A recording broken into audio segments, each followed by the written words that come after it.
met Margaret in 2007 when she was doing a presentation on organization and downsizing at seniors luncheon that I was at.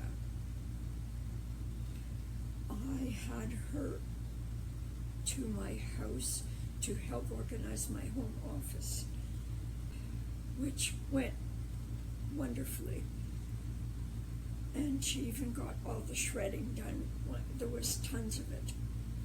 A couple of years later, I was moving out of Sandy Cove, so I was called Margaret again. She downsized me, packed everything up, organized the move, controlled the movers, and got everything in and unpacked. The relief was unbelievable. I don't know. I'd still be in Sandy Cove if I'd never called Margaret. I had her back again to look at my home office. And this month I had her to organize my storage unit and help me get rid of some big furniture in my house. The end result was marvelous.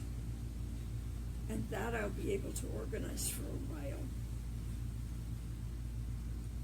The relief to have Margaret to help you with whatever it is you need help with is just unbelievable.